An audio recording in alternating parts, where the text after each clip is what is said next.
Verse number 26. Karmani chitta suddhyartham ekagriyartham upasana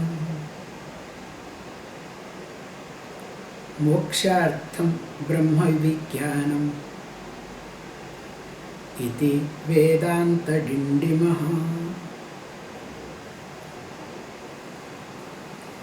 In the previous verses, while highlighting Alam Buddhi, that called enough attitude, the contentment, the satisfaction that is within one's own self. Having developed that, then comes seeing the limitations of everything, including the Vedas. Because Shastra, especially here Veda, has its own purpose. So the purpose is not in Karmakanda, mainly ritualistic portion of Veda, where it highlights there is a destination and also very fascinating destination. In fact, it creates interest in a person. Then, while creating interest, it starts making to function, get. Then, while getting, one gets the maturity and then grows out of it.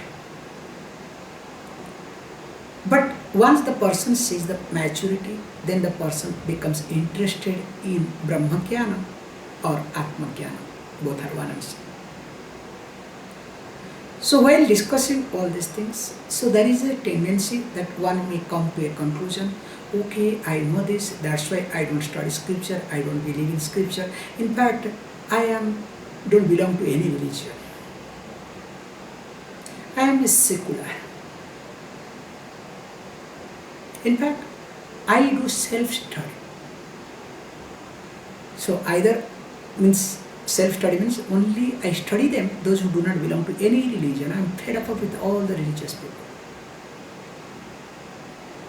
So one may end up in this. And also one may say, all these are useless. In fact, I knew it before. What is the point of it? So to summarize this very carefully, here it's been highlighted. Look, everything has its own purpose. You have to understand. If the purpose is not understood, you will start criticizing, you will start looking down, you will start ridiculing, or you will have your own problem with reference to that and also with reference to yourself.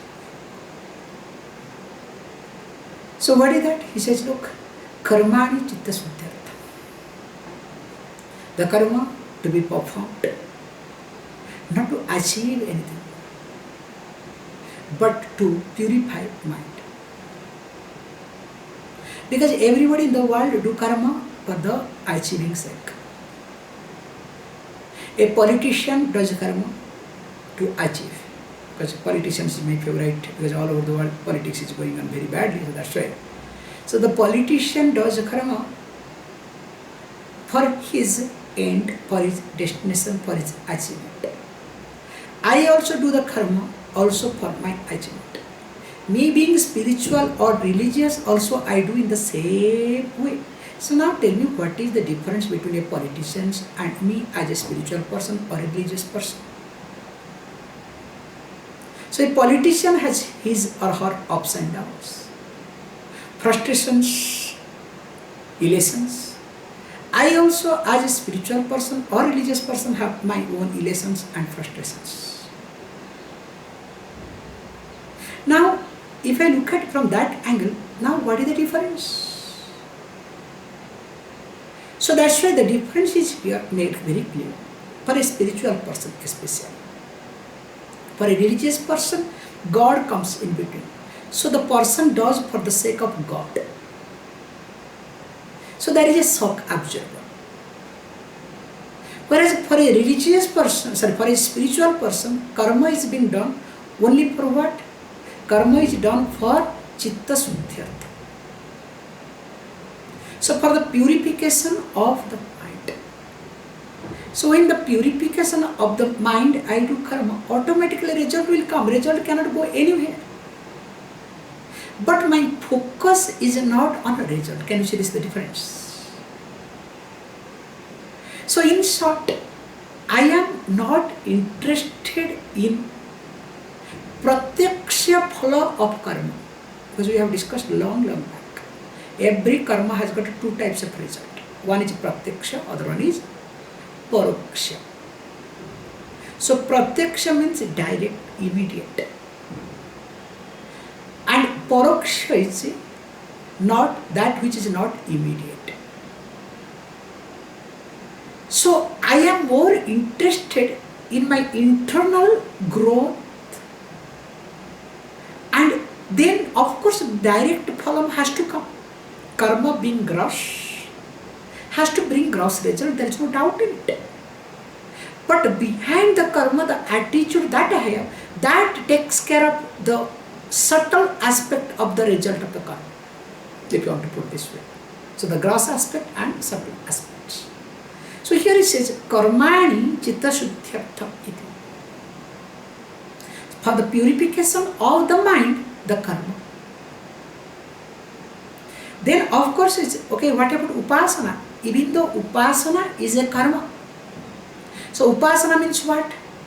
Meditating upon,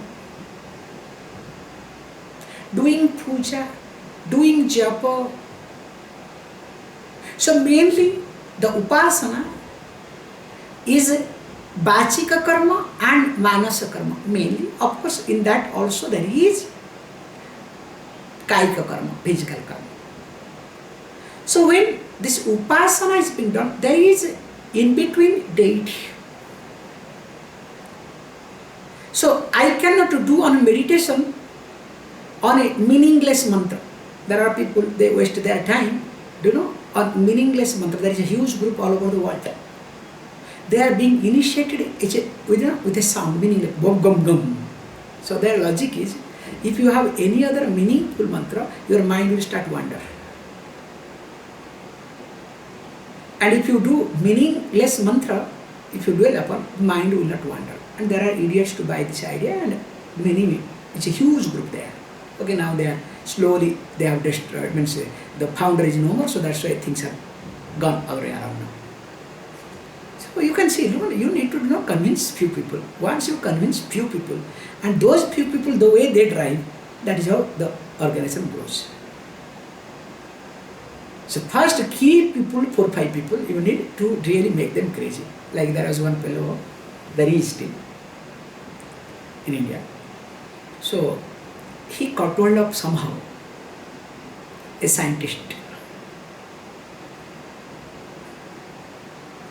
And that scientist happens to be his friend.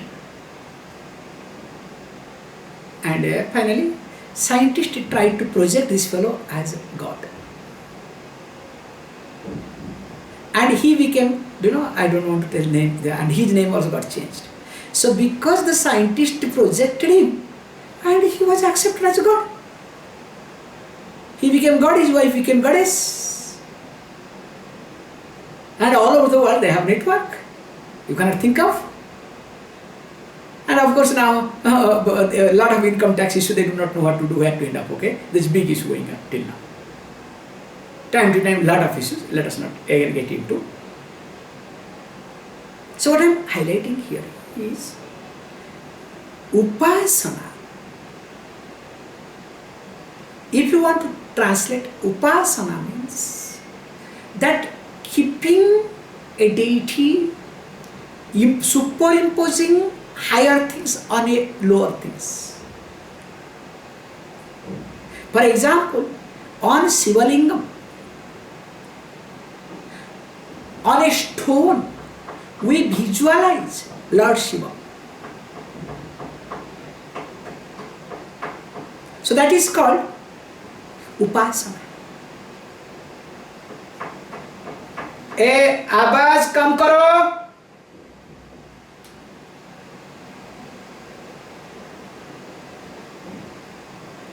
Sorry.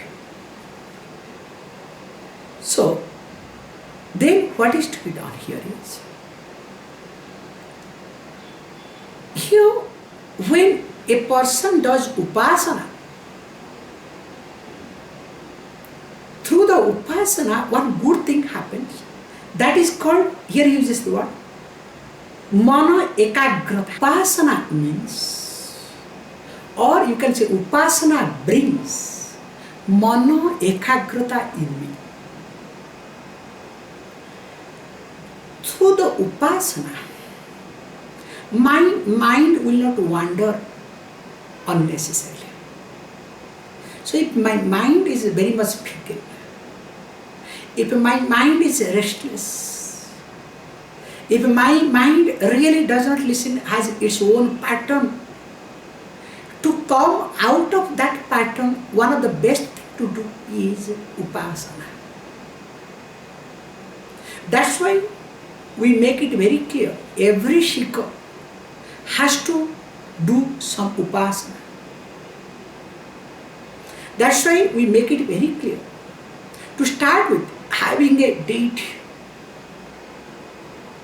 and spending some time with the deity through the puja, taking care of it physically, starting so that you take care of the physical atmosphere.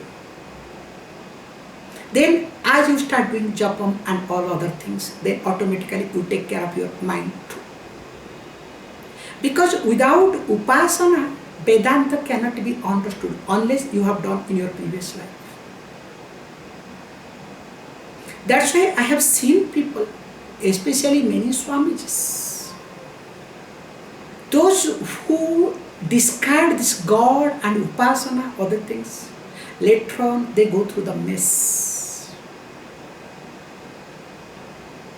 That's why you can see by default, you go to any ashram, in India especially, there has to be a temple. There has to be a place of worship, so that people can spend time do upasana. That's the main purpose, which takes care of the place not only astrally, also takes care of the mind of the Sikh. That is more important. Later on what happens is different thing altogether. Let him not get into. But that is the main purpose. Without, we say very carefully, like especially if you go to a bachelor's house and a married person's house, two bachelors are staying, you see their house, chaos, especially men. Girls I do not know, I cannot say comment. But definitely two men means really chaos. Like we have seen in hostels, okay? What happens? As I told you, there will be a path from the door to bed and to the restroom. There will be a path perfectly. Path means you know what is the path? Everywhere will be full of dust, so by walking this thing we make path. This is called path, okay? So, this is what? Don't ask for that. But if a man and woman, I am just talking about a married and one man and woman, they stay together, you can see the difference in the house. That becomes a home. There is a big change, big difference. Same thing also, an ashram without deity, without the place for upasana, the ashram is not complete. I am not telling you jokes. It cannot be complete, impossible. Same thing also in house. We need a small place at least for upasana. Because mind is agitated, mind will be agitated, mind will be disturbed. How to bring back? Bring back, especially in a relationship. A relationship only creates agitations. Relationship doesn't give you anything. We assume that relationship gives many things, but in reality relationship gives nothing except some maturity, supposed to be. So that's why when there is upasana place, I can go back to the source. So that through that source again I am tuned to. So that is must. That's why first I must relate with my deity, then I should relate with others. Can you see this point? My first relationship is with my deity, not with anybody.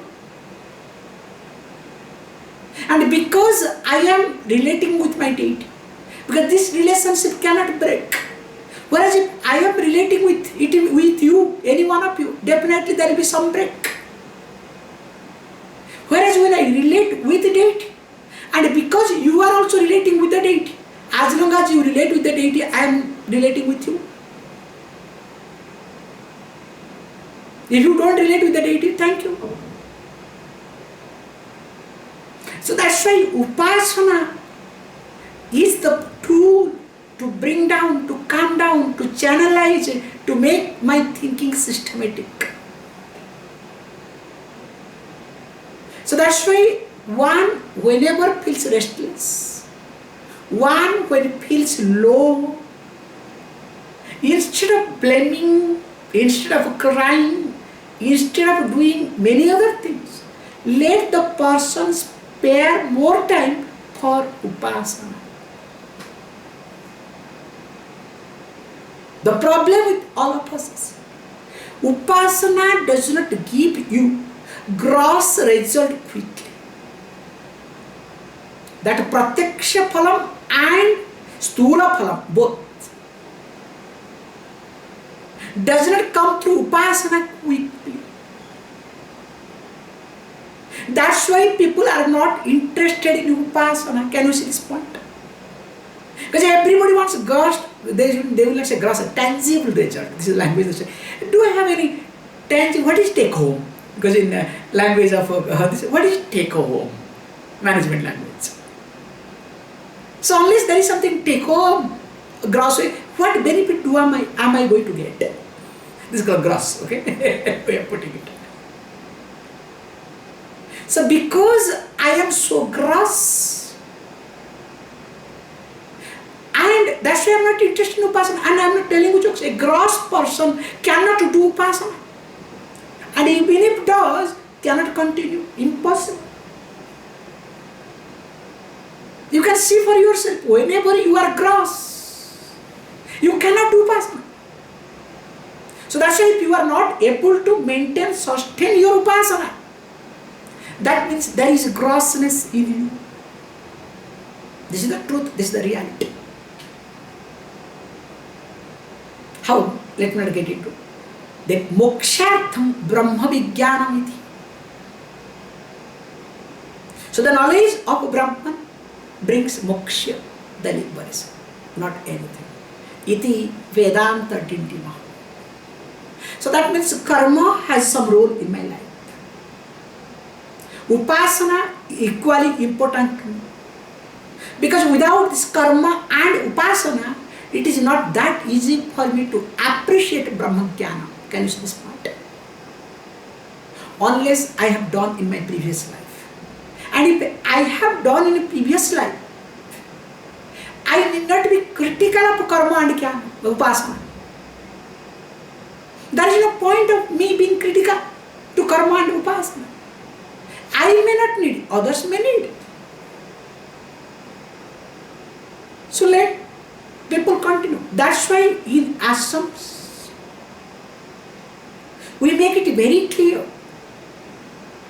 that whoever joins, whatever does, we engage them in karma. Okay, later on the side effect is becomes karma yoga. That is called side effect which we cannot handle it. Okay, so every ashram runs in karma yoga. That is called really side effect factor. But at least they are better supposed to be.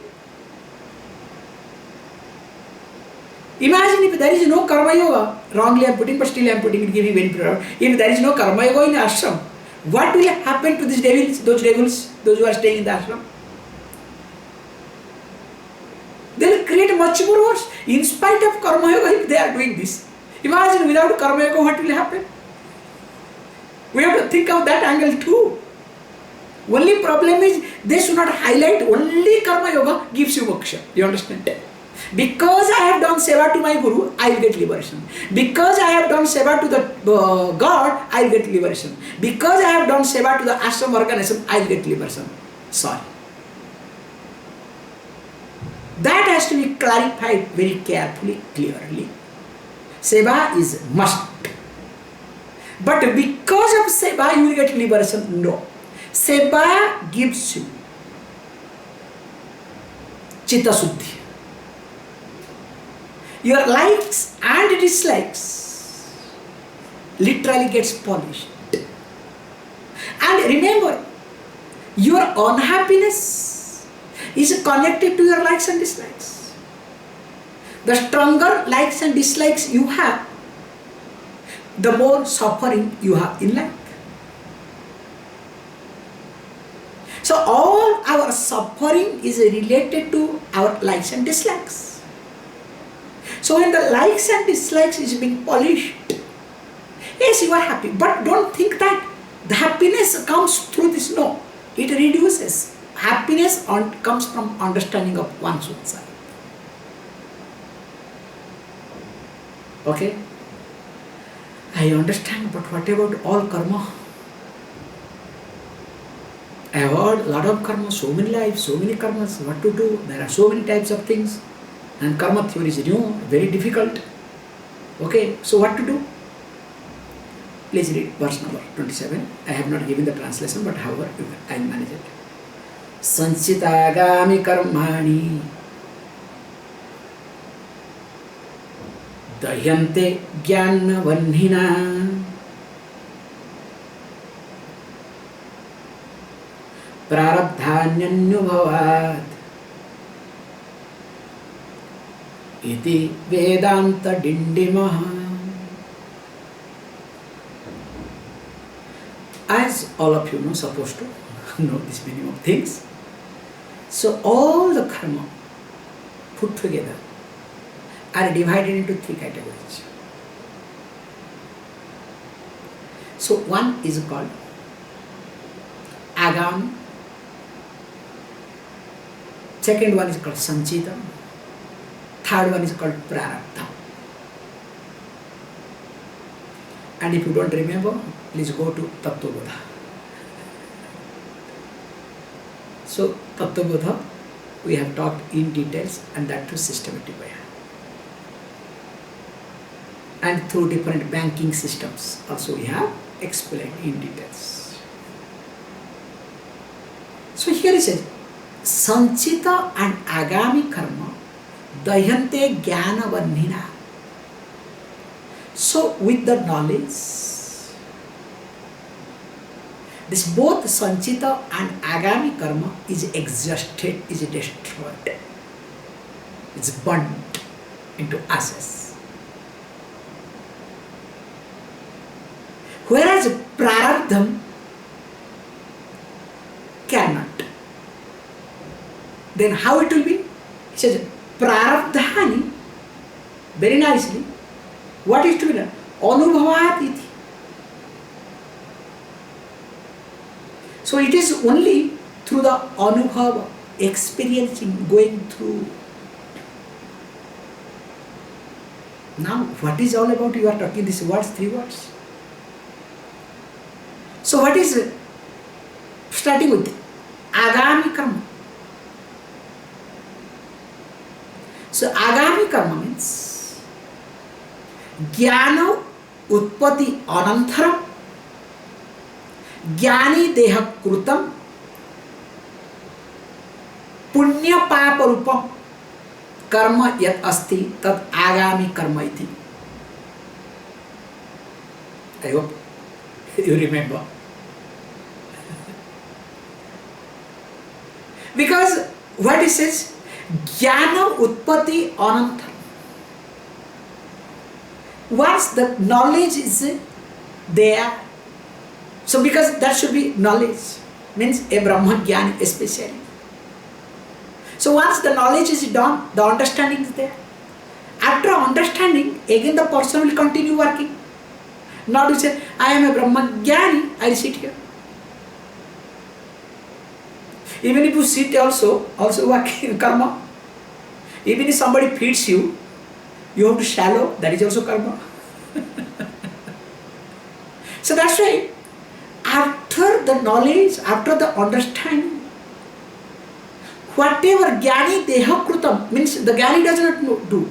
The Deha, the body, the pattern, you can use the word. It continues some karma.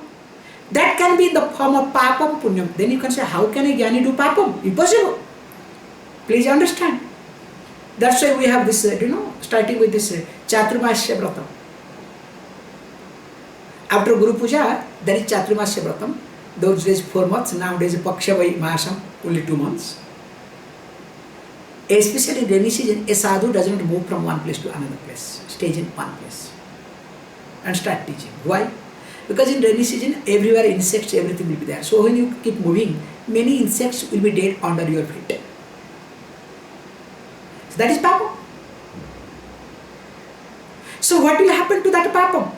Because that result is not going to come to the Jnani. Where it will go, we have seen, that's another point, okay? They're not thought of the class. Punyam, because of course this person will do many good things to people. Whatever does, only good things. Unknowingly some papam will happen, but knowingly many good things will happen. He says, look, this agami karma is destroyed. Why is it destroyed? Because the Jnani does not claim. So when the Jnani does not claim, even though it has its own result, it will not come to him or her. Where it will go? That's why he says, those who take care of Jnanis, the punya karma will go to them, good result will go to them. Those who hate, those who put trouble them, the bad thing will go to them. That's why by default, anybody is associated with a Jnani, with a upasaka, forget about Jnani, even if upasaka, automatically the person gets a lot of benefit because of this result. By default. That's why in India people are very much interested to associate with the Swamijis because of this reason, not for anything. And of course nowadays social status, okay, that's another point.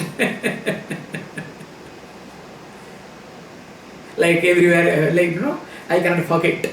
That's very nice. First time when I went to, I was thinking only in India, because these Indians, wherever they go, they do the same nonsense, okay? First time when I was in New Zealand, so one person called me to come to his house. So, okay. I went. So we had a dinner. So while having dinner, he started trying to say, actually, Swami Chinmayananji Maharaj came to my house, same house, sitting in the same place. I said, no.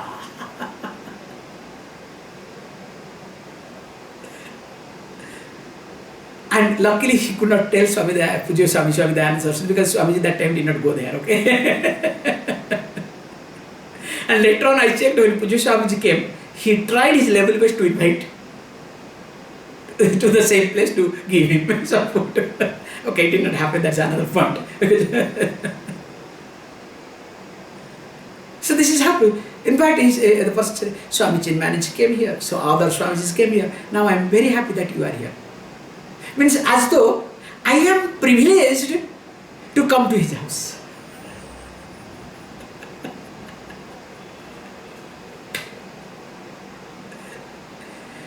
What are the jokers you can see in the world? But that time was very nice, very soft. True, good. Please keep it up. Very nice. You don't have any other choice. And that time I have to test my raga dvesa, you understand? However, coming back to point. So the Jnani Kruta Papam and the Punyam goes to the people. Those who do good to Jnani, the Punyam. Those who do bad, it goes the Papam Phala. Same thing on Sanchita Karma. Sanchita Karma is accumulated not in 1 or 2 lives. Anantapati Jamma Krutam Papam Punyam, and which is in the form of Bija Bhutam, which is in the seed format. And of course, yet karma jatam iti, please understand, purvarjitam, it is not on in this life, long, long back. And of course, it is tishtati, it is there. And that karma cannot be destroyed at a time, in one life. That's why religious people do very nicely. You have done a lot of papam, so you need to do punyam. Then finally they end up what? The monkey story, okay? Two cats managed to steal one pancake. Starts fighting with each other. Then monkey comes, look, don't worry, I am here to take care of you. Why are you fighting? Don't fight. I know both of you deserve 50-50. One should not be 49, other should not be 51. I am here to give, balance it. Do you know what he does? You know better. Balance, because you have to create, faith, you have to really give confidence. So it comes with a balance. Look, perfect, yes? Now let us put. Now what he does? So now makes it to 2. Instead of making 50-50 or 49-51, makes purposefully 40-60. So now, oh, it is too high. Now what to do? That which is 60%, 20% extra. Now what he does, instead of making 10% and putting it back, now purposefully it's 30%. Now one becomes 30%, other becomes what? 40%. Again that one starts eating 15%. Now starts eating it. Make sure there is no pancake in both the pan. Both the sides of the balance. And both the cats starts crying. And this is exactly the job of the religious people. To manage your sanchita karma, you understand? To nullify, they will use the word nullify. This concept of prayaschitam came, confess, because remember, Christianity I don't see any difference. Only some words they have changed, the rituals they have changed, of course different way. What is nonsense confession? I am sorry to use the word nonsense. Yes, confession is good. In different ways, different things. You can, that cloth stinks sometimes, okay? You cannot think of, okay? In Orthodox, in one way of confession, in Catholic, another way of confession, okay? So let you not get into in details, you know better. So just giving it. So this confession concept is nothing but completely related to nullify sanchita karma. Please understand. But in reality, it cannot happen. So that's why the sanchita karma also, all the time, sanchita karma is equally taken care by the knowledge. But interestingly, prarabdham, knowledge cannot take care. Even if you are a brahmajnani, you have to go through the prarabdha. That which has already started, because of which you have body, because of you have mind, because of which you have people. So a jnani cannot decide which person is going to come in life or not come. And what sort of trouble or problem will they give. That is not jnani's hand, please understand. Poor jnani has to go through. That's why in ashrams more complication happens because of this regime. So indirectly says what? Life is to be lived. You cannot fight. You cannot retaliate. You cannot be a repulsive person. You cannot make it. In fact, only you have to allow itself to go, to pass through. So when you start living your life, that is called maturity. No, I want to live my life the way I want. You can see the best example here. I am trying my best. The workers, they do the way they want. I shout to minimize the damage, but in reality, nothing is minimized. This is the truth, this is the reality, I know very well. Only I wish, let them not do anything in front of me. In fact, I went and told, do whatever you want, do behind me, don't do in front of me. So that at least I'll have my satisfaction, you understand? This is the truth, this is the reality. And this is my maturity. So allowing the prarabdha to get unfolded. That's why he says, prarabdham anubhavat, by experiencing. Iti Vedanta Dindima. This is the proclamation of Vedanta. More of it, we'll see tomorrow. Please close your eyes.